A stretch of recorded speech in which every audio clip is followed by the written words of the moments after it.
Good morning or good afternoon, it depends on when you are watching this video. Students of English literature, today we are going to discuss one of the most important poems of the great poet Alexander Pope, which is from the essay on criticism. So now we are going to read out the extraction from the poem, and then we are having the paraphrase and commentary on the poem itself. Okay, let's start. Nature to all things fixed the limits fit, and wisely curbed the proud man's pretending wit. As on the land while here the ocean gains, in other parts it leaves wide sandy plains.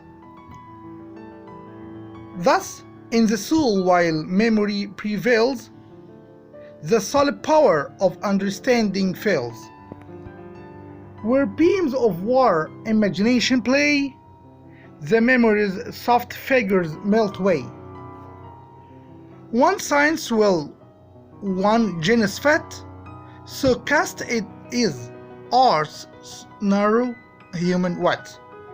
Not only pounced to peculiar arts, but oft in this confined to single parts. Like kings we lose the conquest gained before, by vain ambition still to make them more. Each might his several province will command, would all be stoop to what they understand. This is the extraction from Essay on Criticism of the great Alexander Pope. Alexander Pope is one of the most important poets of the English literature, especially in the 18th century. So, we are going to discuss the paraphrase of this poem. Okay? Let's start. It starts with this is an extract from Pope's poem Essay on Criticism. In this part of the poem, reference to nature deal with its creating and ordering rule which is internally beyond the human comprehension. Nature is like a monarch. It has determined the suitable limits and boundaries of everything without restoring to man, whose intellect and reason are limited, and whose pride makes him pretend to know more than what he really knows. Here, Bob says that the nature is greater than man. Is greater than man. Nature is more intellectual or intelligent than man. Okay. Bob gives examples of the creativity of nature. Nature designed the ocean in a way that in some places it engulfs the sand, and in others it leaves wide, sandy beaches. As for man, he cannot understand or comprehend events and feelings while they are still fresh in his memory. Bob tries to tell us that nature is more intellectual than human. Okay? However, when time passes and there happens a blend between his imagination and his memories, the reality of these memories fades. Bob then compares between the power of art and knowledge, which is vast and great, and man's intelligence, which is very limited. Okay? Bob stresses the necessity of limiting oneself through self-knowledge. Man must know his limitation and concentrates on doing the things he does well. If each person were to stress on what he knows best, he would be able to master it and accomplish a lot of things. If on the other hand,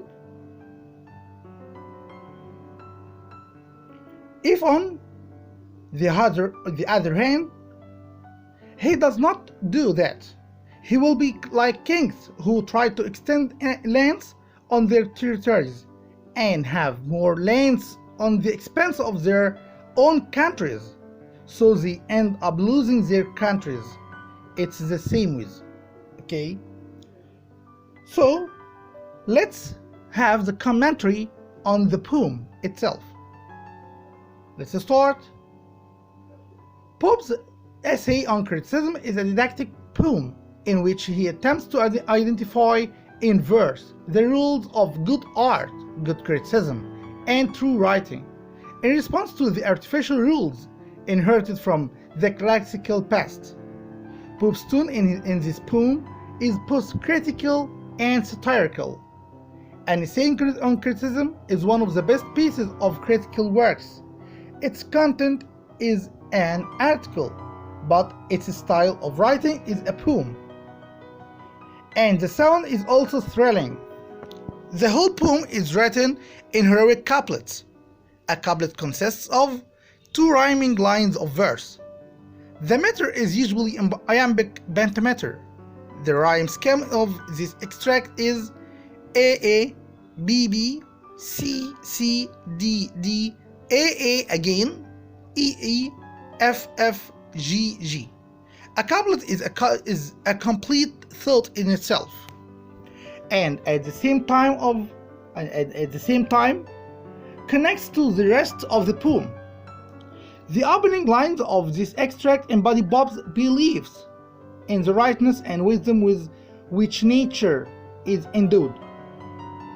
Such aspects of the divine order of nature permit the poetic genius to appear. This belief was common to the neoclassical age in which Bob lived. This extract centers mainly on the idea that man must be aware of his limitations and must stress his knowledge to be able to excel. Bob didn't write only for matter and rhyme, but this poem combines between rhyme and full vivid visual images that reflects deep meaning. There are visual images such as the image of the ocean that sometimes engulfs the sand and in other times leaves wide sand beaches. Also, there is the image drawn from the language of conquest, that of the king trying to conquer new lands. As for the use of figures of speech, there is a metaphor in lines 7 and 8, where he speaks of the imagination as a sun with warm beams, and memories as wax figures melting away. So it's clear that images grew out of common and modify one another. Bob does not create his poem just by collecting some words in the same rhyme and placing them in the last word of a sentence to make it sound fluently, but his art depends on creating a relationship between individual words. For example, he repeats the rhyme AA in the first and fifth couplets. Actually, he didn't only repeat the same rhyme, but the identical words to stress the meaning. Bob insists that in poetry sounds should be combined with meanings. And here we must stop and discuss how does it affect the poem, choosing sounds or words. In this poem, Bob tried hard to get sounds to give exact meanings. Okay, so he used the sounds arranged by lines to give exact meanings of nature and the extraction between, or the fight between nature and man. He is in the side of nature. Bob tries hard to tell us that nature is smart But man is a limited-minded creature. So let's continue. This paragraph or Bob insists that poetry sounds should be combined with meanings. Sounds is of essential or sounds is of an essential importance in Pop's poems. In this extract, there are many examples of sound patterning, such as the alliteration in "one science will, only one genius fat." Also, there is assistance in fixed fat, so narrow. Through this poem, Pop obviously expressed all his thoughts and ideas to every reader's mind in a perfect form. Though this is just an extract from the poem, it shows Pop's talent and creativity and that he is a skillful and accomplished poet. Here we come to an end of the commentary on an essay on criticism, and hope that you are happy watching and listening to this video. Please subscribe our channel and wait for other videos in the near future. Goodbye. Taher Mansour, a teacher of English literature.